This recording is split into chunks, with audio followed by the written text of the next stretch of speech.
Good morning, Austin, K-Town, Pflugerville, H-Town, and of course, Dallas, Texas, or wherever you may be listening. This is a Motivated Monday edition of the Hardge Knocks Life right here on Sports Radio, AM 1300, The Zone. Man, there is so much happening, and I can't wait to get into it. MLB had its Major League Draft last night, and some future and former Texas Longhorns has some decisions that need to be made.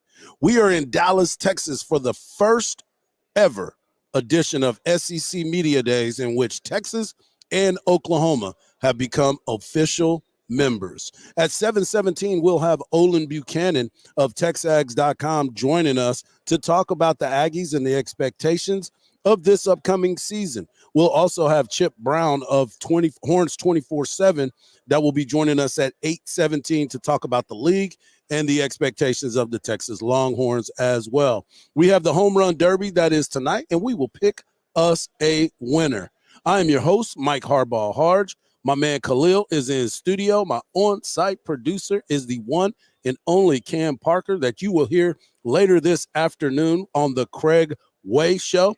We have our program director, Terry Fox, here with us as well.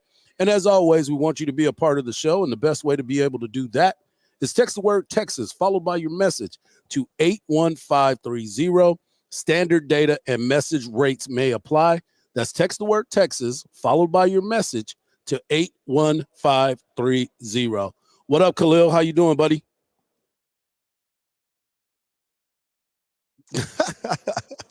Feeling good? You in the studio by yourself? Did the lights come on for you when you walked in and made you feel like a superstar?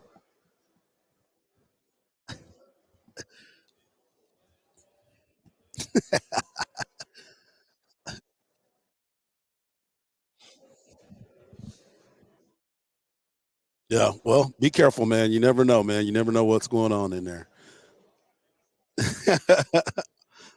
That's right. From all over the place. We want to get into the conversation because obviously this is the first year that Texas and Oklahoma are officially part of the SEC. Now, there's been meetings, there's been conversations. They had a couple events that had SEC meetings where they went to Destin, Florida. So everybody got a kind of a taste of it all. But now we're immersed in it. We're looking at it live from Dallas, Texas, the Omni, doing the things that you do. But this is the true meaning that football is right around the corner right now. We are very close to being for the kickoff, for the regular season, for practices. This is the official moment. To our left, we have SEC Network that are doing their show, their pregame or pre-show, getting everybody ready. And now we are here as well. A bunch of coaches will be here this afternoon. A lot of fun conversations that will be had. It is a good thing to be a part of this, and especially now that you understand who is going to be the official participants this year. We got Brian Kelly that will be talking this morning, which you know as well as I do. You never know what you're going to get from Brian Kelly, and now being a part of this makes it kind of fun to hear it up close and personal. We also have Lane Kiffin, who is probably one of the best speakers and soundbite men in the business. So that should be entertaining. He is of Ole Miss. We have Shane Beamer of South Carolina State. I mean, not State, South Carolina. That's going to be fun. He is entertaining young man as well. And then we got Clark Lee of Vanderbilt who will be going also. So there's going to be a lot of players here, a lot of people, a lot of personnel, superstars from ESPN, CBS, Fox. I mean, everybody's here, but we obviously know that ESPN is the home of the SEC Network, and now your home for the Texas Longhorns and the Oklahoma Sooners. I'm just telling you this right now, man. When you start to sit back and you look at the energy that surrounds the SEC, now look, it's media days. There's going to be conversation. There's going to be people here because they want to get up and close and personal with the coaches. You get a chance to hear it. You get to see the players. It's a format that we're all used to. but it's just different because it's brand new. The SEC has been playing football for a very long time, and the saying is it just means more. Well, the thing about it is you start to look at it, and it truly does mean more. Now that Texas is in it, now that you also have Oklahoma Sooners, it's a new SEC, and the energy is definitely going to be different. I'm looking forward to listening to Lane Kiffin, and let me tell you why. Lane Kiffin is a guy whose father just passed away. Let's not forget about that. His father, the inventor of the Tampa 2, Monty Kiffin, passed away a couple weeks ago. But you also have to look at Lane Kiffin and his journey to become this guy. I'm a big fan of Joey Freshwater. If you don't know who Joey Freshwater is, type it up, Google it. You'll know exactly who he is. It was his alter ego. And when you create an alter ego, people are going to continue to follow and be a part of it. He's quick on Twitter. He's great with other people. He understands the energy amongst each other. That's what this is all about. We're going to see different things as it plays out. That's pretty exciting, to be quite honest with you. I'm excited about this. I was looking forward to this for a long time. Even my family, I was in College Station all weekend. That's another story. I'll get that to you a little bit later. But nothing bad, nothing bad. It was a good time. But I just sit here and I look at what this has become, the spectacle that is the SEC. We've seen it from afar for a very long time, and now we're actually immersed in it. And that, to me, is what this is all about. There's so much fun that's going to be had, so many conversations, so many new relationships that need to be forged. And I'm really excited about the opportunity of seeing what this can evolve into. There's huge opportunities in this area of town. Khalil, I wanted to ask you this too, man, because you're a Florida State guy. You're a guy that has been following this change. I know I'm trying to get you immersed in this SEC life. When you first got here, you were still part of the Big 12. Now you're part of the SEC. What are some of the things that you're looking forward to?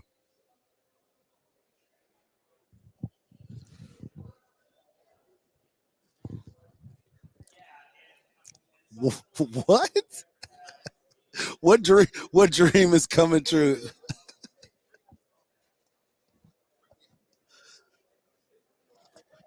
I just have to jump in here. That's Terry Fox. That's Terry Fox. Where dreams come true? What is this, a Disney commercial? Hardge, where are we going after? That's what I was saying. Never land. I guess that's what we're doing right now. This is where dreams come true. That's interesting, though. I do think that is kind of funny that you would automatically go to that situation. And it is a dream. I'm not going to say dreams are coming true, but we've heard it for years. Everybody's been talking about if you want to be something, you got to do it in the SEC. Well, the SEC, when they play Big 12 and other teams, they've been able to get beat. Let's not forget that. So there has been moments throughout. And I always say this, and we had this conversation last night at dinner. When you look at the top of the Big 12 and you look at the top of the SEC, the most dominant two teams were Alabama and Georgia. The most dominant two teams in the Big 12 was Oklahoma and Texas. It's just what it was. So, and then everything kind of falls out. Yes, Texas had some struggles. Texas went through some tough times, but that is what it is. But I also understand this. When you continue to push the envelope and now you're stepping up and you're meeting the criteria of everything that needs to happen, now it's an exciting time. Yeah. We're just getting started here at Big 12. I was about to call it again. SEC Media Days. We'll be here all week long breaking it down. But coming up next, we got Olin Buchanan of Tex Ags, as he's going to talk a little bit about everything that happens in College Station and the expectations that he believes will happen with Texas and Oklahoma joining the SEC. Don't go anywhere. The Hard Knocks Life here on Sports Radio, AM 1300. The Zone is just getting started.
I want to thank everybody for tuning in to the Hardge Knocks Life as we are on location in Dallas, Texas at the Omni Hotel for the first ever SEC Media Days. And joining us, someone that's been to these SEC Media Days because they have been in the SEC for quite some time, is the one and only Olin Buchanan. You can follow him at Olin Buchanan on social media, and you can check out his work at texags.com. Good morning, man. Thanks for jumping on. Good morning. Thanks for having me. I appreciate you getting This up is with me this morning. 18th in a row. 18th. Because my previous job, I came every year before I went to Texas. So No way. yeah, so 18 in a row. So you're old hat at this. So now you can educate us on the do's and don'ts of being at SEC Media Days. Because from what I've seen in the past, it could be the Wild Wild West out here from time to time. Yeah, I don't know if there's any don'ts, actually. Right. Yeah, I can't remember any. I remember once Tim Tebow was asked if he had premarital sex. And so, there were some people, hey, you're not supposed to ask that. Yeah, you don't ask that. But it was asked anyway. Especially because it was Tebow, and he was devout about being abstinent until then. Right. So it is interesting. A few years later, Johnny Manziel was one of the bigger attractions, and nobody asked him that. Because they knew that answer. Well, I don't know, but Johnny let you know right away. So I wanted to ask you about it because, there's a lot of things that have happened over the last, year, losing Jimbo Fisher, bringing in Mike Elko, quarterback injuries and guys that are trying their best to stay within the program, transfer portal. There's just so much that is happening in college athletics and in College Station. But now that you're trying to get a new athletic director in Trev Alberts, which to me, that just does not sound right. Trev Alberts from Nebraska, of a Nebraska legend. Hey, you know what? I think I want to go to Texas A&M and be the athletic director there. There's been a lot of changes in Aggie land. Well, I think is he not the second guy that's come from Nebraska to be athletic director? Absolutely. Bill Byrne. That's right. Y'all got the pipeline going on. Now it's a tradition, right? Anytime at A&M you do it twice, it's a tradition. I don't know who their athletic director is right now, but we'll prepare some space for him. I like it. So what do you think the energy is right now in College Station for this upcoming football season? I would say cautious optimism. I mean, we've learned to not assume anything. Okay. Because let's face it, the last couple of years, the roster has been better than the coaching. It's that simple. Right. You would look at the roster and say, this roster projects to 9 or 10 wins. Mm-hmm. And then you would watch the games and you would see, you can believe me or not. My radio partner, David Nuno, sits next to me in the press box, and we'd sit up there and just look at how A&M, the situation or how they were lined up and call the play. And we had about a 75% success rate. Wow. And if we're that successful, the defensive coordinator probably got a 90%. So, A&M was just too predictable, undisciplined. Special teams were an absolute joke, with the exception of Nia Smith on punt returns. Correct. And it's my opinion that the special teams is a kind of a indicator of organization. Correct. A coaching staff. I think that's very fair. And it was just, had three field goals blocked last year. They've given up three. I think it's 3 kickoffs for touchdowns just last 2 seasons. Just poor special teams play. So that their strength and conditioning program was a shambles. They had to fire a recruiting coordinator who was just the job was too big for him. Yep. So why did you put yourself in that situation?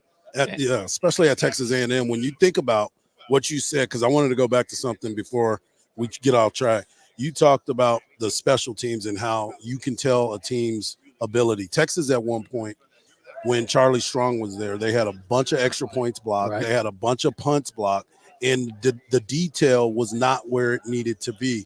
Because if your special teams is in place, that means everything else is lined up properly as well. Yeah, I remember going way back when John Blake was a coach at Oklahoma. Their special teams was atrocious. Yep. They hired Bob Stoops, and within 2 years, they won a national championship. It wasn't about the talent. Right. It was about organization and coaching and all those things. Now, I'm not saying that A&M's going to go and win a national championship in 2 years, although it'd certainly be good for business if they did.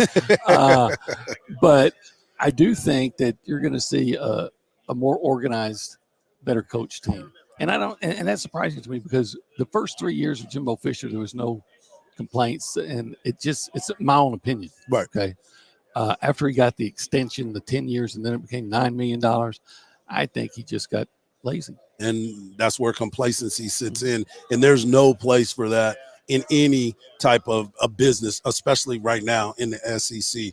We're talking to Olin Buchanan of Texags. And Olin, I wanted to talk to you about this too, because Mike Elko, there was a big to-do about him not being the original guy. I mean, you're close to it, so I'll let you do what you want to do. But eventually you got to Mike Elko, and now he's in a position to really change the narrative in College Station. You brought it up, and you said it perfectly when you brought up the fact that it looked like everybody kind of got complacent. Everybody got a little bit of money. Everybody got a chance to hang out, go play some golf, go hunt to the ranch, and not really pay attention to the details. What has Mike Elko brought in with his new staff as well, offensively and defensively? Well, we're going to find out, right? Yep. Because I'll say this. It appears that since he's been the named head coach, that he's really done everything right. He tried to, right away, he fired two underperforming coaches right away. Receivers coach and offensive line coach. Yep. And those are the two areas of the most concern for A&M this year. He went to the Texas High School Coaches Association down in Houston and tried to mend some fences with them that they had a strained relationship with Jimbo. He got active in the transfer portal. Didn't get everybody they want, but got a lot of good guys coming in. The Big Ten sacks leader, Nick Scorton. Of course, he's the Bryan kid, so he's just bringing him home. Welcome home. Appears to be recruiting really well, and like I said, hired a special teams coach, hired Colin Klein to come in to run the offense. So it's just in the offseason, it seems like he's checked everybody. He's done everything he's supposed to do. But we all know that doesn't matter. Right. If you don't beat Notre Dame, I don't know. Maybe, I don't know that people crawl out on the ledge if they don't win the first game. Right. But if you lose to Notre Dame and then lose to Florida in 2 weeks. Well, if you lose to Notre Dame and don't look good in the game, that will also bring some ire towards it. I wanted to ask you, too, the quarterback position. Obviously, Connor Wegman is here. He's the guy. Jalen Henderson, I'm a big fan of him. I got a chance to spend some time with that young man and interview him and the competitive nature in which he brings. Is there anybody else in that quarterback room that might be able to push both of those guys? Yeah, I think Marcel Reed is actually the guy. I don't know if you saw the Texas Bowl. Yeah. Look, bowl games, you never know how hard. That's when Jalen ended up getting hurt. Yeah, on the first play. Yep. And Marcel came in, true freshman, hadn't played all year. And, he has that, he's really fast. So he has that running ability, but he threw the ball better. He threw for over 300 something yards. Right. So he looked really good. And of course, they were excited when they got him. I just don't think they were realized that or prepared or whatever. He's surprised at how well he played. So I think that's a guy that you look at and say, this guy's got some juice. Just don't know if it's time to squeeze yet. Right. But Connor's the guy. Connor is, I think if they can keep him healthy, he's a big-time player. Yep. Shows great accuracy, loves to throw the ball downfield, whereas they've had quarterbacks before that seemed hesitant to try to get the ball down, and he's very accurate. So he runs well. He's not going to make anybody forget Reggie McNeil or Vince Young or something like that, but he runs pretty well. The key there is keeping him healthy, and that's goes back to making a change in the offensive line and bringing in some guys from the transfer portal to try to bolster that area. I wanted to ask you too before we let you go. This is a big year for everybody in the SEC. I mean, the changes that have happened, the playoffs have been expanded. Is this Texas A&M football team a team that can find a way into the college football playoffs if Connor stays healthy, the mesh happens? Talent-wise, you just talked about it, how much talent they have, and is the coaching going to be able to bring them to that position? Well, here's what I'd say to that. It's possible. I don't think it's out of the realm of possibility. There's always a surprise team in college football. Mm-hmm. And since I've been at Texas Ags, twice it's been Texas A&M. It was Texas A&M in 2012, Yep. and it was Texas A&M in 2020. So maybe it'll be Texas A&M this year. Look, I don't know what's going to happen in the offensive line. Like I said, they got guys coming back from injury. They've got a couple of guys coming in, or more than a couple coming in from the transfer portal. One guy from Kansas, one guy from Utah are possible starters. If they can, last year I would have graded the offensive line probably at the best a C-. Right, That's being generous.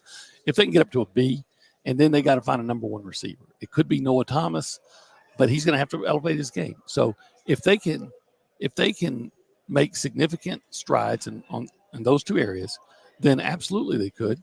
They have a reasonably advantageous schedule, not as advantageous as Texas's, but they have a reasonably advantageous schedule, and they still have a talented roster. I would feel good about every other area of the team, with the exception, besides the offensive line and receivers. They really have to prove themselves. So the defensive line's really good. Linebackers are, they're good there. I think the secondary, there's every reason to think they're going to be much better.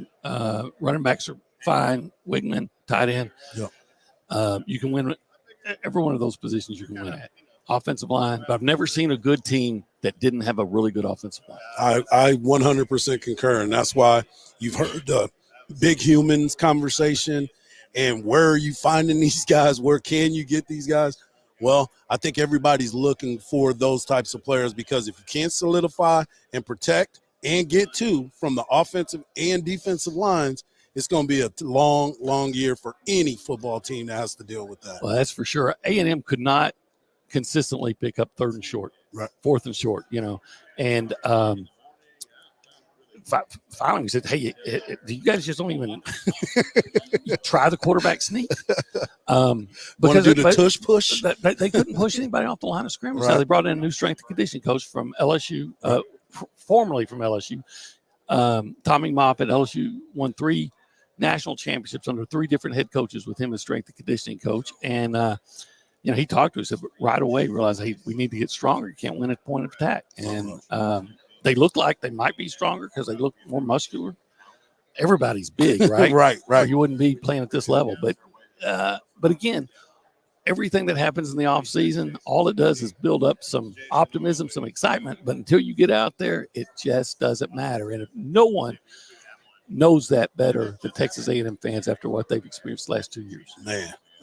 Well, I'm glad you got a chance to come on and talk to us. Let us know what's going on in Aggie Land. I also want to make sure that as we get closer to the season, I want to have you on again and continue these conversations, because we're getting close to that rivalry building back up. On. Yeah, it won't be that long, will it? It will not be that long. Hey, anytime, Mike. Just give me a yell. Appreciate it. There he is, Olin Buchanan of Tex Ags. When we come back, we're going to continue the conversation. There was a lot that was going on yesterday, and I'll give you the names that are happening to be here at SEC Media Days, right here on the Hardge Knocks Life on Sports Radio, AM 1300, The Zone. Appreciate you, brother.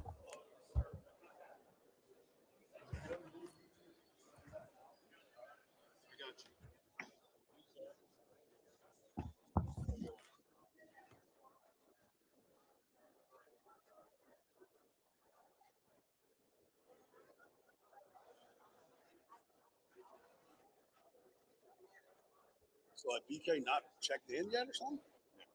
I see Trey right there. He's coming this way. See if how that's coming. I thought Aaron was already here with his shit. Well, they're doing separate stuff. Oh, okay. Oh my god.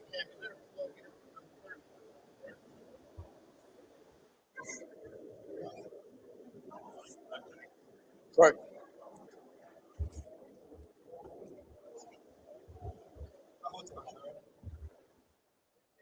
What's up, brother? You all right? Good, yeah. Good. Watch that sun. See you, man. You already kind of tasted it. Hey, I'm in peak volleyball season right now. Oh, so you're getting a little It's as red. unpale as it gets. Terry Trailing, nice to meet you. Y'all having a good show so far? Yes, sir. On the air.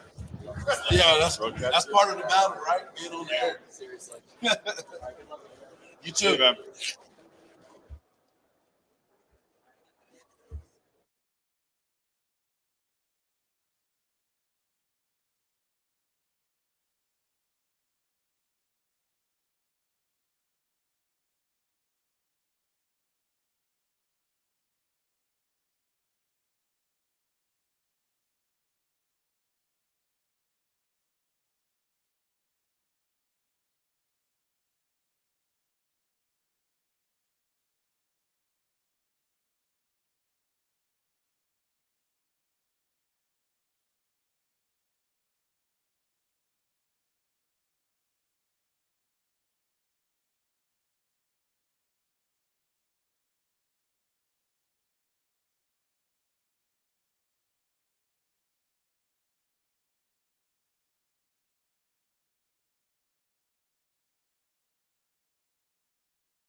In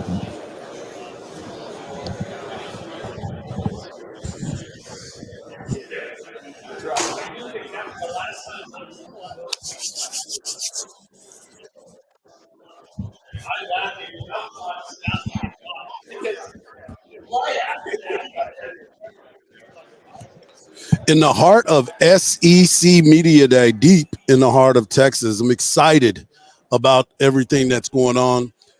Tex Ags, Olin Buchanan with a great segment talking about all things Texas A&M.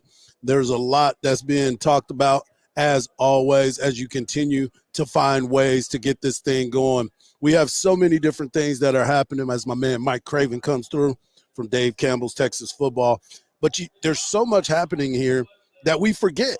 Yesterday was the Major League Draft. That's right, folks. The Major League Draft took place yesterday, and a lot of players' lives have been changed, at least the opportunity of their lives being changed. I was fortunate enough in 1990 to hear my name called, and last week we had a gentleman on our show named Theo Gim who was a projected first round, second round, top 25, top 45 pick, and he ends up getting drafted number 18, which I told you guys the last report that I saw that he was going to get drafted in that round, got picked up by Texas A&M by Tampa, and now he has this opportunity to decide whether he's going to go to the University of Texas or chase his dream of playing professional baseball. Can I ask you, Hardge, what's it like when you hear your name?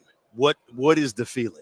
Well, it's kind of surreal because you know about all the travel, you know about playing the game that you love since you were 10 years old or whatever the age it was that you started, and then you develop into this person that people actually want to invest money into.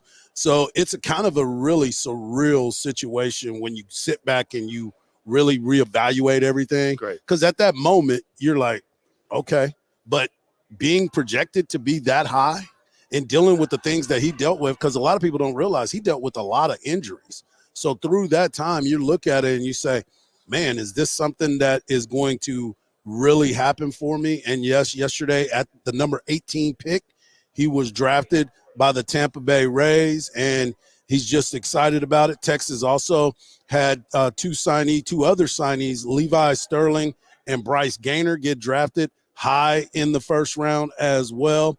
Jared Thomas is the only Texas Longhorn player that was drafted. He was drafted 42nd overall in the second round in this draft, and he was a guy that was very explosive for the University of Texas baseball team. So he has a huge decision to make. And I wanted to ask you, Cam, because you got a chance to call a bunch of these games. Actually, you and I called some games together. When you see Jared Thomas's name being called second round pick, 42nd overall, what comes to mind for you? Man, that dude is a dog competitor. We saw it all season long. The work he put in over the offseason to get better. I mean, he played almost every position during his time at Texas. His ability to get on base during times where Texas was struggling at the plate. He was a guy that I think did a lot of work in the locker room to get those guys ready to play every single game. I mean, during some of those losing streaks at the beginning of the season, I think JT was the voice in the locker room that was getting those guys, up the bat every single time. Like, hey, come on, let's go next game. And he's someone that I know a lot of people in the industry loved. I mean, you can ask Craig about it. His relationship with Gene Watson, about Gene asking about JT.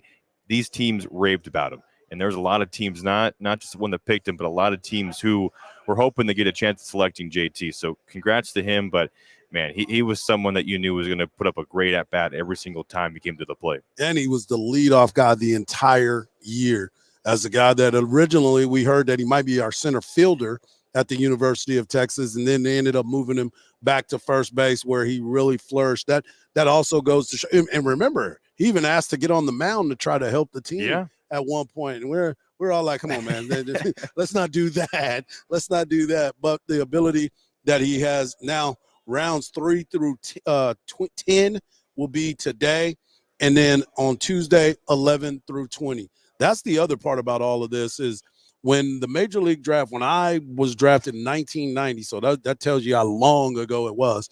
We had over 48 rounds in the major league draft. We had multiple minor league teams that you could possibly play for. Now that they've condensed it, they condensed the minor league teams, and the opportunities of guys staying in college are even higher than what they were before. So this is a big get for all those guys that were drafted. But the most important thing now, what does Texas do? Because I'm looking at the three signees. Bryce Rayner, shortstop, stud, going very high, and then Levi Sterling and Theo Guillen. Signs lead to those guys not stepping foot on the 40 acres unless they're just going to be students during the offseason as they sign their Major League Baseball contracts. And I think Texas expected that. I'm sure David Pierce expected that. I'm sure Jim Schlossling, when he took over, kind of realized there's a 99% chance that Guillen and Rainier were not going to set foot on campus next season. And same thing for JT. And there's a few other players too, depending on where they're drafted, what that signing bonus is. And going back to the draft, I expect to hear Flores's name called today, pretty early in this third round, I would think. And that's why Schloss has done a good job so far, kind of reaffirming that 2024 class by flipping a lot of the commits that were going to A&M that now are committed to Texas, and also hitting the transfer portal hard. And that's where I think out of all the sports, baseball gets a lot of help from the transfer portal, because when you sign these kids, Hardge, as you know, you don't know where they're going to be drafted. There's a good chance. I mean, think about Pierce's class. Was it 2-3 years ago that was number one in the country? Yes. That got decimated by the draft. Yeah. Now with the portal, you can fill those holes, fill those gaps from the players who were drafted. And Schlossnagle so far has been great in the transfer portal. But speaking of the draft, there used to be, like 7 drafts a year for Major League Baseball? Yes. And they got it down to what? Is it just 2 or 1? That's 1. There's no supplementals. There's none of that anymore. But they do have the, what's it called? Rule 5 draft. They still have the Rule 5 draft where you can go out and get a guy that you believe is ready to take that next step if they're unprotected. The thing that I love about it the most, though, is this is an opportunity for these kids that, as I've said, the parents have been driving them around the practices, getting them with their trainers, making sure that when they're injured, they have everything that they need. Moms and dads alike across the country are now seeing their kids with the opportunity of having that dream of possibly playing in the major leagues one day. We talk about it all the time. These days, if you're a first through third round pick, you're pretty much, you have to be absolutely awful in the minor leagues to not get a cup of coffee in the big leagues and get a chance to stay. And I believe that these guys have done an excellent job, and they will have some more opportunities as the draft goes on. As I said, at the Major League Draft today, rounds 3 through 10, and tomorrow rounds 11 through 20. They will get that started today, and I believe that you're going to hear more players from the University of Texas get their name called. I sure hope so. There's some guys that I really wish could stay at the University of Texas just because of the move to the SEC. You want to be fully loaded and ready to go, but then you also got to sit back and kind of gauge what the need is with the new coaching staff at the University of Texas and what their expectations are. It's funny, too, because of the conversation we had with Olin Buchanan of Texags. That was one of the things we were talking about off air was, hey, look, we're not going to talk baseball right away because I know the wounds are still kind of open, and we'll wait to talk about that a little bit later because I was in Aggie Land this past weekend, and I was kind of gauging the energy there. The best part about it was there wasn't a lot of students that were in town. It was more of the locals and some of the teams that are working out during this off season. I love this conversation, but we're going to move it to the next one. I want to make sure that we have this ready to go. Khalil, we're in a time where tampering and trying to get people in the college portal is more rampant than ever. But I want you to hear from one coach who has a lot to say when it comes to this transfer portal. Don't go anywhere. The Hard Knocks Life right here on Sports Radio, AM 1300, The Zone, continues in a moment.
We are here live in Dallas, Texas as SEC Media Days kick off, and we're excited to be here.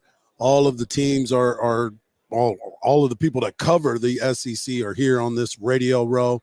It is a ton of folks just walking around, mingling, trying to get their minds ready. We saw my man Fozzie Whitaker, who is working with Sirius XM and doing Big 12 today and doing a lot of SEC stuff because he's now here with them. But I wanted to talk a little bit about this because the conversation has continued to be at an elite level when it comes to being able to get the top level players. Conversations has continued to happen and continue to be around the transfer portal. But a lot of times it's happening because of the fact that people aren't necessarily doing things the ethical way. So Jay Norvell, who is a former or still the former coach at Texas, but now he is at Nevada and Colorado State. He's the head coach of Colorado State. Now is having conversations about this, and I wanted to make sure that y'all heard about this conversation.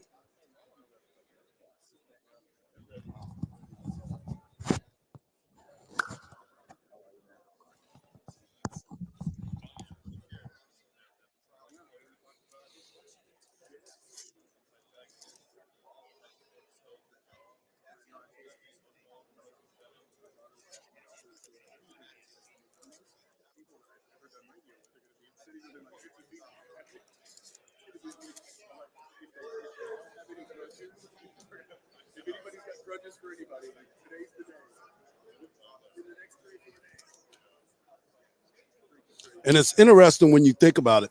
When you say that it is a lot going on and interesting in college football right now, the other part of it is everybody is reporting each other.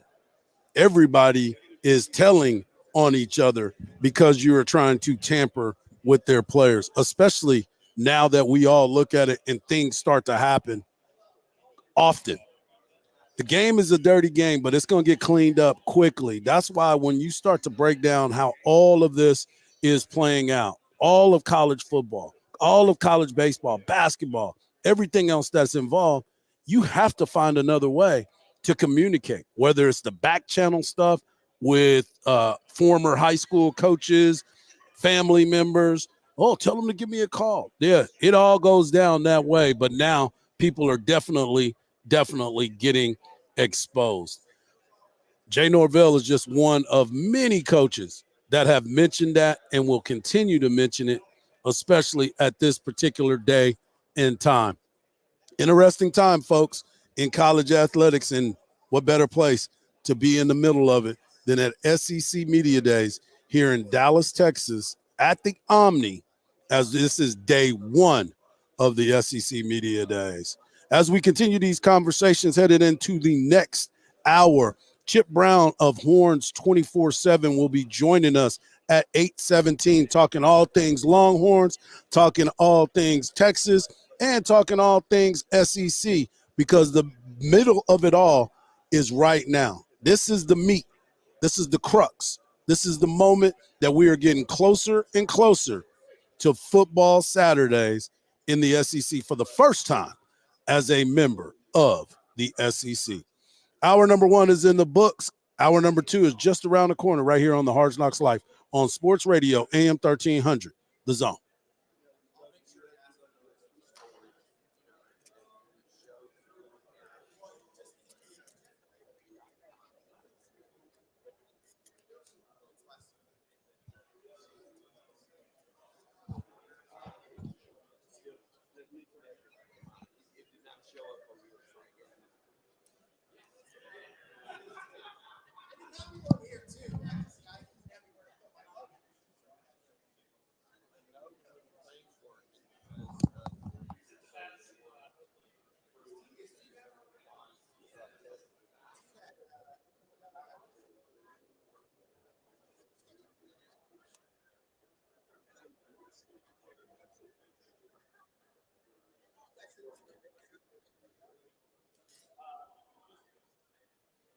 Good morning, Austin, Pflugerville, H-Town, K-Town, and now D-Town. This is the Hardge Knocks Life on Sports Radio AM 1300, The Zone. Hour number 2 of the Hardge Knocks Life right here on Sports Radio AM 1300, The Zone. We are in Dallas, Texas for SEC Media Days. And let me just tell you, the who's who of who's who is in the building as of right now. We've had a bunch of conversation. We had Olin Buchanan of TexAgs.com join us to give us the Texas A&M side of things. We also talked about the MLB draft. A lot of Texas Longhorns players potential players are on their way to the MLB draft. So there's a lot to get into. We also wanted to talk about Home Run Derby, folks. We're in Dallas, Texas. Arlington was being occupied because normally this event would be at Jerry World. But with so much happening in Arlington, starting with the futures game, starting with MLB draft, now you're starting to look at the All-Star game and Home Run Derby tonight. There's just so much happening in the Metroplex that a lot of folks don't know what they got going on up here. Hey, it's a different vibe than being in the Death Star like we have in the last few years of the Big 12 media days, looking around at the Cowboys Stadium and being reminded that, yeah, Dallas has not won a ring or a banner in like 20 million years, but it's fun being here at the Omni. And yeah, a lot going on. I forgot the MLB draft, of course, at the Stockyards last night and the Home Run Derby tonight, which I know you're trying to go to. I'm trying to go to the All-Star game tomorrow night. I think everyone in here is trying to get tickets.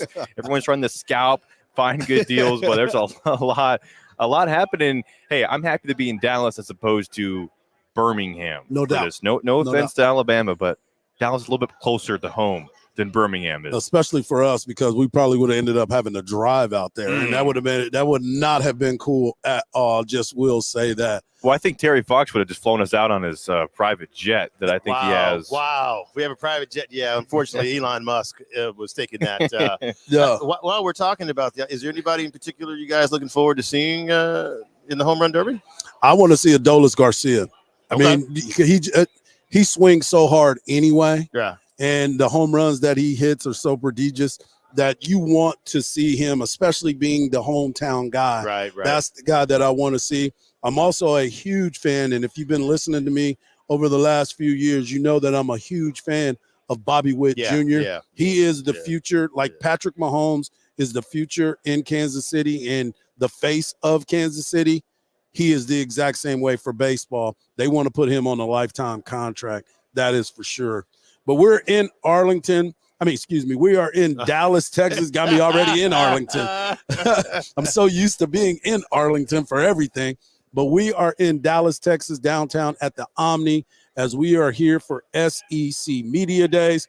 And SEC Media Days kick off here in about 40 minutes or 50 minutes as we get prepared for Brian Kelly, Lane Kiffin, Shane Beamer, and Clark Lee all going to be here as they get ready to address the media and answer some questions. And that just lets us know football season is right around the corner. Brian Kelly is somebody that we always want to hear from because I don't know which voice he's going to bring with him. You remember a couple years ago when he took the job, he had just left Notre Dame, and now he's trying to come to Louisiana. And he got this, thank y'all for having me. And it's like, no, we know that's not how you talk, bro. You might have had a cup of gumbo, but that don't make you Cajun all of a sudden. So he was under a lot of scrutiny, but he ended up working that out, going out there and winning a ton of football games. Grant Newsmeyer is his player. He's going to be the one that will be here. The quarterback is his new Heisman Trophy candidate. They're also bringing Mason Taylor, junior tight end. They're also bringing Harold Perkins, who is on a lot of draft boards as a high possible draft pick in the NFL draft, the junior linebacker. Lane Kiffin, the Ole Miss head coach, who is a quote machine. So make sure you get ready because we're going to have a lot of quotable conversations from Lane Kiffin. He's bringing his Heisman Trophy candidate, Jackson Dart, quarterback, the senior. He's bringing Trey Harris, wide receiver, also a senior, and Jared Ivey, who is a defensive end, and he is also a senior. South Carolina with Shane Beamer, Beamer ball punts. He's his dad, but he's done a really good job at South Carolina. He's bringing Alex Huntley, defensive tackle, a senior as well. This is the first time in a very long time since you look at high school athletes and you have the moment. He's bringing Luke Doty, and he's listed as a athlete. What? Like who? What? I haven't seen that since you were being recruited out of high school where they listed you as an athlete. And he's bringing Debo Williams, linebacker, senior. And if you got a name like Debo, that means you coming to lay some hats. So some things are going to be going down. And then we also have Vanderbilt. Vanderbilt is a team that, two things. Number one, I wanted to go to Nashville for that matchup. Still trying to figure out if I'm going to get to Nashville. Two reasons. Number one, I've never been to Nashville. And the other reason is I've never been to Vanderbilt. So that way I can knock it all out at once. They're bringing Gunnar Hansen, offensive lineman, Langston Patterson, linebacker, and C.J. Taylor, senior safety. Here's the thing that stands out the most to me. I'm worried when you don't bring your quarterback. If you don't bring your quarterback as the leader of your program, that bothers me a little bit and leaves me with a little bit of uncertainty about your program. Now, I understand some teams are built like that. Texas A&M isn't bringing their quarterback. Shocking. Shamar Turner, Torian York from Austin, and Trey Zoom, the third offensive lineman, are the ones that Texas A&M are bringing. But that makes me a little bit nervous when you don't bring your quarterback, because I believe when you bring your quarterback, that's sending a message and letting people know exactly what's going on. So we'll see, because those are the ones that are normally the best people to talk to in your program. That's what I was always told, and that's what I always thought. So we'll see what happens there. But I'm excited to be here. There's so much going on. We'll have all kinds of sound bites.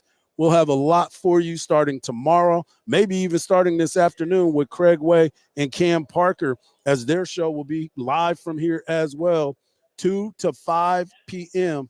right here on Sports Radio AM 1300, The Zone. Media days are just that. And like I said before, this is the time that you start to really ramp up your thought process for football season. You start looking at the schedules, because we know that they're going to start practicing here. We're going to try to figure out what the win-loss record is going to be. Cam, what is something that you look forward to today, just listening from the coaches that are here today? Well, real quick, being here, I'm getting kind of like the first day of school kind of vibes where you walk in, you're like, hey, where's my table at? Where's my seat? Or where's she sitting at? I want to see if I can move. Because we see some of these faces who, of course, we're very familiar with, but also faces that maybe we have seen but have never really worked with. And so now being here in the SEC with a lot of people like that, we still see our old friends from up in Norman and OKC who are a couple tables to our right. Of course, other Texas stations are here, but also Alabama, South Carolina, Tennessee, Florida, a lot of stations here, a lot of people, a lot of media members who we have not seen before. Right. Paul Feinbaum's here. Yep. Usually I'm used to seeing Sam Macho, but now we got Paul Feinbaum because we're in the S. We got Peter Burns over here. So excited to be here. But yeah, getting that first day of class kind of vibes. You mentioned what I'm looking forward to. Anything Lane Kiffin says, I'm all in. Right. He's kind of like the opposite of Mike Gundy, where it's like for Gundy, you hold your breath. You're like, oh boy, where is this going? Yeah. With Lane, you know, okay, he's gonna either take a shot at Kirby, at Saban. He's taking a shot at somebody here, trying to read in between the lines. I'm looking forward to that, but I guarantee he takes a shot, friendly shot, at one Steve Sarkisian. Ooh. Because of their relationship is so tight that now he's the new friend that came in from out of town, and he's got to break him in the right way when it comes to this type of deal. Could that be the new type of frenemy kind of coaching battle, Sark and Lane Kiffin? Okay, I like that. I like that. We're just getting started in hour number 2. When we come back, we're supposed to have my man Chip Brown. I'm going to holler at him real quick to see if he's here. If not, we'll have plenty of people to talk to right here on the Hard Knocks Life on Sports Radio, AM 1300, The Zone.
when you first heard me ever get into radio, I was doing some guest spots. The person that ended up getting me on full time is the one and only Chip Brown. And he taught me a lot about this business. And the best advice he ever gave me was don't quit your day job. And I didn't. I continued to roll and have enjoyed every step of the way. He got me on to the bottom line where we had one hell of a time. And now he's on with me right now of Horns 24/7. My man, Great Heels Brown, Chip Brown. What's up, brother? Hardball Hardge, man. What's going on? Man, just happy to be here, part of SEC Media Days. The first time Say that again. SEC Media Days here Man. for the first time as an official member that happens to be covering the Texas Longhorns. You've talked about this for years, Chip, and I want to give you a lot of credit for it. You and I have had multiple conversations about, hey, man, you see the future of this, write something about it. That's your strength. That is what you do, and you've done one hell of a job, and now it is official. Texas is in the SEC. Not only are they in the SEC, but they are a favorite. I mean, there are people picking Texas to win the SEC. I can't go there. I have to see it first. I have to go through it one time. We got, Chris Doring over here to our left, and he came on my show recently, and he said it's different having to go week to week in the SEC, and he's pointed specifically to the Oklahoma game followed by the Georgia game, and you're going to have some really tough physical and emotional weeks where you've got to bounce back, and that's where that depth comes into play. And is Texas ready for that? I mean, they did. Everyone's going to say, well, yeah, they're ready for it. They went to Alabama last year, and they're the only team that ever went to Bryant-Denny and beat Nick Saban by double digits. Okay, now you got to do it in back-to-back weeks, and that's what they're talking about. And in those last 4 games, you got Florida at home, at Arkansas, home against Kentucky, at A&M. We know that the Kyle Field's going to be the Coliseum. Woo! And it's – Are you not entertained? Right. It's going to be, feeding the Christians. Well, A&M fans hope it's going to be feeding the Christians to the Lions, but it's it's exciting. Yep. Great schedule, and you're playing at Michigan September 7th, in addition to playing that SEC schedule. So Texas is going to get a chance to prove exactly where they are. If they're the best team, that schedule will give them a chance to prove it. We're talking to Chip Brown of Horns 24/7. Make sure you follow him at Chip Brown 247. He's one of the best to do it. So make sure you keep up to date on everything that's happening at the 40 acres. Chip, there is a lot that is being made of the Texas Longhorns. They're people that we know are like, oh, we're getting Texas overload. But everything Texas does is never quiet. I mean, they're boisterous. They're exciting. They're the brand that everybody wants to take down. And if you wear it, you believe it, right? If you're in that burnt orange, that's all that matters. But looking at the travel and everything that's expected in this SEC, you believe that Texas is built for this week in and week out? Well, I think they are. I mean, you've got to have some luck with injuries. Yep. And the whole is, are we getting Texas overload? They are the Yankees. They are the Cowboys. Notre Dame, the Cowboys. You either love them or you hate them, but you want to know what's going on with them. They've got the offensive line. They've got quarterback. They've got running back. They've got talent at receiver. We got to see how it meshes. Right. We got to see how Quinn brings it along, and that's why this year is such a big year for Quinn, and Texas is so lucky to have him back as a third-year starter, because now he's got the confidence and the presence to command a room of receivers that has Isaiah Bond and Matthew Golden and Silas Bolden and Ryan Wingo. These are guys who were Jonte Cook. Right. But like Bond, the Golden, new guys, got you. and Bolden, they're number 1 guys from their previous team. And now got you. They're looking around going, Am I still the number one? Right. I think I'm still the number one. And then you got Ryan Wiggle, you got Jonte Cook, DeAndre Moore. I mean, we know that position is the diva position. Right. You got to have someone who can command that room from outside that room right now. And that's Quinn Ewers. And that's everything I'm told. He had them up to South Lake. He had the whole group and Gunnar Helm and, got to know them, brought them up to his hometown to show them what's up and, get to know these guys and throw with them and continue to build that bond. So they've been doing a lot of work over the summer. Culture Wednesdays have been going on now for a month. So, I mean, I hear that the team's tight. The chemistry's good. Culture's good. Now you got to have some luck. You got to stay healthy, and you got to be ready September 7th. September 7th. No, you got to be ready August 31st. That's what I'm going to say, because Jay Norvell is coming in to try to ruin the party. We just talked about Jay Norvell and his little talking about tampering in college football. And the thing about tampering now in college football, coaches believe that now we can say whatever we want, because if these kids are going to give us that information about people sliding in their DMs or however they're going about it, you need to be careful about the things that, we're talking to Grade Hills Brown, Chip Brown. So Chip, okay, we have been talking about this, Texas and Oklahoma, for a long time. The power couple, as they decided to leave and get into the SEC. Now there's two teams that don't have a home. Well, they do, but we call it the homeless child, Pac-12, with two teams in them. The Tupacs. The Tupacs. So let me ask you this. Are we still on the verge of having another move again to teams going to another conference? I think if we are going to have another move, it'll happen when the Big Ten contract expires in 2030. Because that long, huh? Well, they did a 7-year deal, and that is going to tell us, because the SEC deal with ESPN is a little bit longer than that. If the Big Ten is going to, and if the ACC falls apart, because we got Florida State suing to get out. If that happens sometime in the next 7 years, we'll know if the Big Ten wants to add, and if schools from the ACC, if there's someone the SEC wants, they'll probably get them. Yep. I think we're ultimately looking at the Power 2. I think it's going to be the SEC and the Big Ten. So it's going to be like the AFC and the NFC and the NFL. The ESPN division. Yeah. And the Fox division. I like that. ESPN. I like that. ESPN's got the SEC. Where we get to watch it on. You can only watch them on this channel. You can only watch them on that channel. I like it though. I mean, you've been boots on the ground for this for a long time. You're the one that can always get into those rooms to get that conversation going.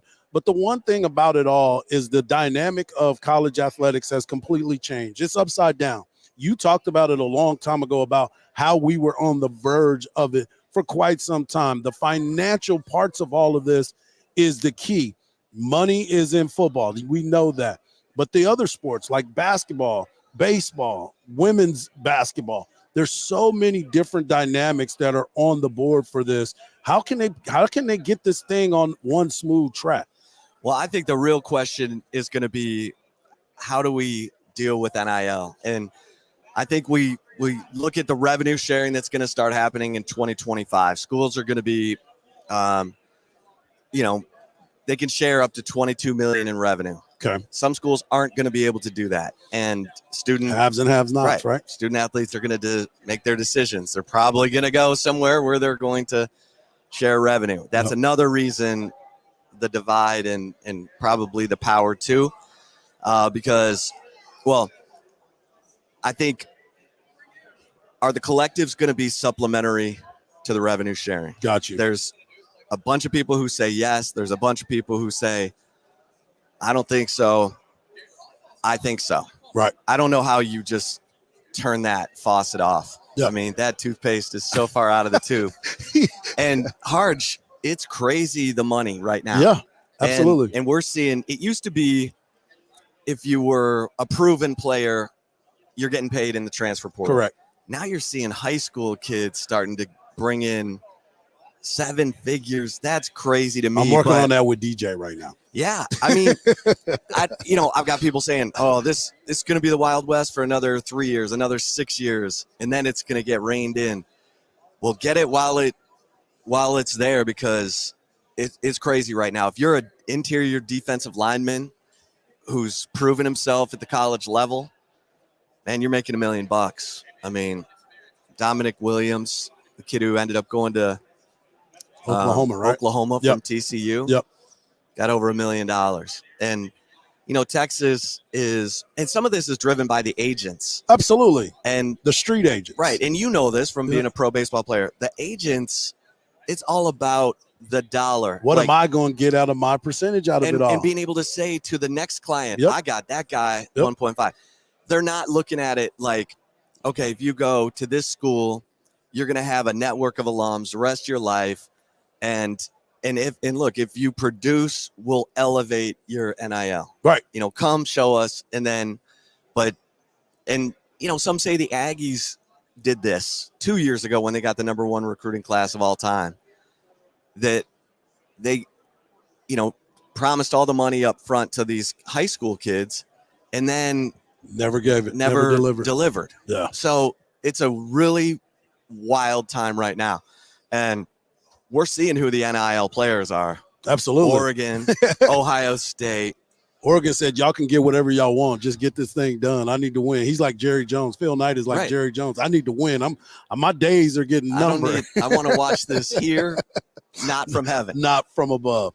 There he is, my man Chip Brown. Make sure you follow him at Chip Brown 247. He's one of the best in the business. And if you want to know more about all these things he just spoke about, get over to Horns 24/7. Chip, as always, brother, always good to see you. I appreciate you taking the time this morning. Appreciate you, Hardball. Always, man. Always. There he is, Chip Brown. When we come back, make sure you tune in. We're going to talk a little bit about the MLB draft. Theo Guillen, we're going to hear from him after he got drafted. And, of course, we're going to talk a little bit more about it all right here on the Hard Knocks Life on Sports Radio, AM 1300, The Zone.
You can't have SEC Media Days without including the legendary voice of the Longhorns, Craig Way. But you can also hear Craig Way this afternoon, 2 to 5, right here on Sports Radio AM 1300, The Zone. My man Craig Way is joining me. Craig, this is the first time at SEC Media Days for yourself and me. Well, I don't know. You might have already made a trip to SEC Media Days in your travels. I've never. This is my first. So that's why I laughed at first when you said you can't have an SEC Media Days without Craig Way. I was like, well, they've done just fine without me to this point.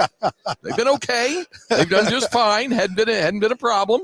So no, it's my first SEC Media Days. I'm old enough to have attended Southwest Conference Media Days back in the late 80s, Good old early days. 90s. Yeah. And those were always here in Dallas. They were like right near us over at Union Station. Okay. They had it for a while. Then they had it out at the Harvey Hotel out near DFW Airport.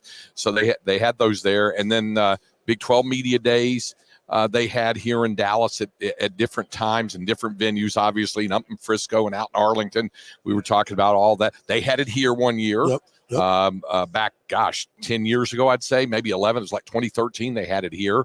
So they've had it in a variety of places. And SEC, it made sense to have it here in the Metroplex, although that was a quick pivot on their part in their initial site survey to understand they were Arlington, the entire city was not going to be available to them because of the All-Star break, the All-Star activities, and then the All-Star game itself tomorrow night. And so they moved it here, and this is a good spot for it. Yeah, I'm glad to be here. It's an exciting time because, when you get to your media days, football season is right around the corner. We get a chance to hear from all of the coaches throughout this week. And it's an exciting time because you also get to look and hear the voices of the players. Those are the ones that are actually going to be on the field. So when they get an opportunity to talk, you pay a little bit more attention. Now, some of them don't talk near as much as others. That's right. So you got to try to pull them out and try to find different things. And some of them talk a lot but say very little. Very little. Because That's right. they've been well schooled by the media relations departments of their respective institutions. So we're here today, and Cam and I have talked about being excited to hear from Lane Kiffin because Lane Kiffin gives you a soundbite here and there purposely. He does this with a plan, but you also have Brian Kelly, who I brought up the fact when he first got here and he tried to use that Southern drawl. People read right through it because he had a cup of gumbo. But now we are here. He's entrenched. LSU is one of the better teams in the conference, and they have a lot of expectations this year as well. Yeah, I think so. And I think he's more at peace. He's more comfortable. He's more relaxed than he has been. Now, in the SEC, where if you look around, you see the banner that says it just means more. Yep. They understand they got to win, and you can have a down year. You can't have a disastrous year, but you can have a down year at a school like LSU. But then the expectation is there to spike it up, to pick it up, and to get back into conference championship contention. I think there's something like that's resonated with a lot of these. I've been talking to a lot of guys, people that I know in the business. David Kellum, longtime play-by-play voice of the Ole Miss Rebels. He and I were talking about. We were talking about life with Chris Beard, right? So the expectation is just there no matter what. You mentioned Lane Kiffin. The expectation will be there for Ole Miss to be in the conversation of contending in the SEC West. What that means in terms of wins and losses, I don't know. But I think it's just like your conversation with Olin Buchanan. OB said, can they get there? Yeah, there are surprise teams, but there's a lot of A, B, and C must happen if. Absolutely. We're talking to Craig Way, voice of the Texas Longhorns, and also the voice of the Craig Way Show that you can hear from 2 to 5 right here on AM 1300 The Zone, as we will be at Media Days all week. It's an exciting time, and something new adventures, new relationships are being forged, and new opportunities, to be quite honest with you, with the expansion of the playoffs. Everybody expects the Texas Longhorns to be one of those teams that is there. You talked about it. Olin Buchanan talked about it. There's always a wild card within that. But looking at the broad picture of the SEC and the future, you alluded to it a little bit. You talked a little bit about Chris Beard. That means basketball. We talk about all the players that were drafted in the MLB draft out of the SEC in the first round. It is where the competition truly is. It does mean just more. It means a lot more. So this is a moment that Texas and Oklahoma need to step up and be ready to face head on. I think there's a bigger, better vibe, so to speak, that creases through this. Because people have done all this. They've been down this road here on the Southeastern Conference. You just look at the media here; they're used to it. This is a new thing, obviously, for Texas. It's a new thing for Oklahoma. It's a new thing for a lot of the media in this state. Absolutely. Unless you were covering Texas A&M. So there is a different vibe to it. I think you're right. And I do think it does cross the boundaries of more than just football. We're here primarily because of what's going on with football. And we hear from all 16 coaches, 4 per day, and from student athletes from all of those 16 institutions. But there's a lot of conversation about the other sports. Obviously, the A&M Texas dynamic with what's happened with baseball, spikes and sparks, a lot of conversation. Literally spikes. Yeah, it really does. It does. But like I said, you can go pretty much up and down, not only Radio Row, but in the general media session here. Like in a few minutes, Greg Sankey, the commissioner, is going to do his State of the League or State of the Conference address and open up the proceedings. And when he does so, I'm sure we'll hear him talk not only about football, he'll talk about the league as a whole and all that it has to offer. When you sit here today, we're talking to Craig Way, voice of the Texas Longhorns and the voice of the Craig Way Show. I wanted to ask you this because you've been all out the country, traveling for multiple sports, even vacation time. You've seen it. Which place are you looking most forward to going this year to call a football game? You know, it's funny. I heard you guys earlier talking about how it's nicer to be here instead of Birmingham. I drove right past when I was coming back on vacation from North Carolina. It's actually where the hotel that they've utilized is in Hoover, not far from the baseball stadium. Gotcha. It's in a big mall. It's where the football team for Texas stayed. It's a Hyatt stayed last fall before the for the Alabama game. Okay, that's where the Longhorns stayed the night before the Alabama game. So yeah, it's a solid 10 hours to get over there to Birmingham. It's a little bit, and you know what? I will expect probably. Have you heard where it's supposed to be next year? No, I don't think they've announced it. No, they yet. haven't announced it. Sankey may say it today. Yeah, you never know. I have a feeling that unless they decide to do a 2-year deal here, and maybe that was part of the arrangement, unless they decide to do that, I think we're going to see it either in Atlanta or back in Birmingham again. This was clearly an opportunity to welcome Texas and Oklahoma in the league by having it closer to their backyards, but it wouldn't surprise me if they go ahead and just say, okay, now it's we'll be back in Birmingham, where the headquarters are, or we'll be in Atlanta or something like that. It wouldn't surprise you. To your question, the destination that I'm most looking forward to calling a football game isn't in the SEC this year. It's Ann Arbor. Oh, that's true. Because to call a game at the Big House would be something else. Now, within the confines of the conference, most of them I've been to. I've been to Arkansas. I've been to A&M. I know what that deal's like. So to answer your question, I guess the default answer would be Nashville for the Vanderbilt game, although I'm hearing and have been cautioned by many of my SEC play-by-play brethren not to expect much in the way of a very comfortable, workable broadcast booth at Vanderbilt Stadium. They're undergoing renovation there, so it could be a difficult situation. But I am looking for it. Nashville's a great town, and that's where the SEC basketball tournament will be in March at Bridgestone Arena. And I've worked there twice when Texas has played there in the NCAA tournament. It's a great arena, the home of the Nashville Predators in the NHL. So Nashville is a great town. It just is. But it's kind of weird in that, of the SEC games, the only road game that isn't A&M or Arkansas, and the OU game up here is Nashville. Default Nashville. Yeah. And let me tell you, there's no better place to be, I bet you, than Nashville. So I'm sure you will have a good time. We are going to have a good time. You can hear Craig Way and my man Cam Parker this afternoon from 2 to 5 right here on Sports Radio AM 1300 The Zone. We're going to drag you in on some of this too during I'll the be course of this around. week. I'll be around right here on Sports Radio AM 1300 The Zone.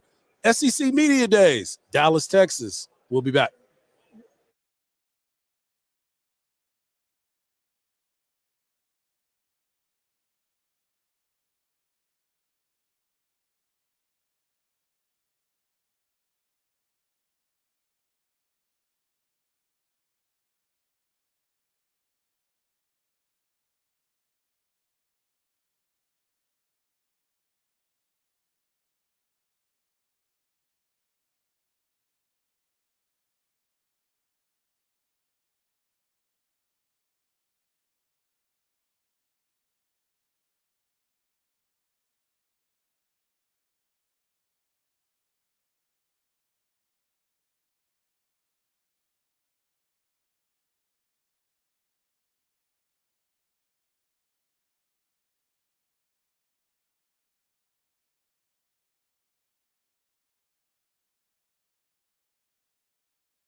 Yeah, we're in my shot. Welcome back to SEC Media Days, the final part of this. Oh, wait, hold on. Welcome back to SEC Media Days. We get all the way through the segment, and there's 3 headsets here, and I pick up the one that does not work. That's just part of being here. We're excited to be here in Dallas, Texas, kicking off day number 1 of SEC Media Days at the Omni Hotel. The commissioner of the SEC, Mr. Greg Sankey, will be making his State of the Union address. You heard Craig Way talk about it just a second ago. We're going to go and be a part of that. It's a busy, busy day here. Exciting times. Texas has made that move, and now it is official as we are part of the SEC for the first time. Today be Brian Kelly. It will also be Lane Kiffin. It will also be Shane Beamer and Clark Lee of Vanderbilt will all be taking the stage and talking about their team, the upcoming season, the changes that have been made. You know the question is going to be asked, what do you think about the additions to Texas and Oklahoma being part of the new SEC, the movements that have been happening? It's an exciting time. As you talked about earlier, we got a chance to see Paul Feinbaum. The SEC network is set up right next to us, as they were at the celebration of joining the SEC. A lot of fun people, a lot of schmoozing, a lot of that. And you said something that was actually pretty funny. I was like, man, there just seems to be a lot of milling that is going on here.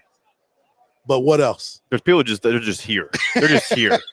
Nothing to do. They're just here. Just kind of walking around. Just, hey, it's the first time Texas and Oklahoma are here, so it makes sense. A lot of people just want to be here, right? Even if they are just here. And the thing about it too, it not only is it about Texas and Oklahoma, it is also meaning that we are very, very close to the kickoff of college football season. I think that is the most important thing for you and I, especially as we continue to rev up to that moment.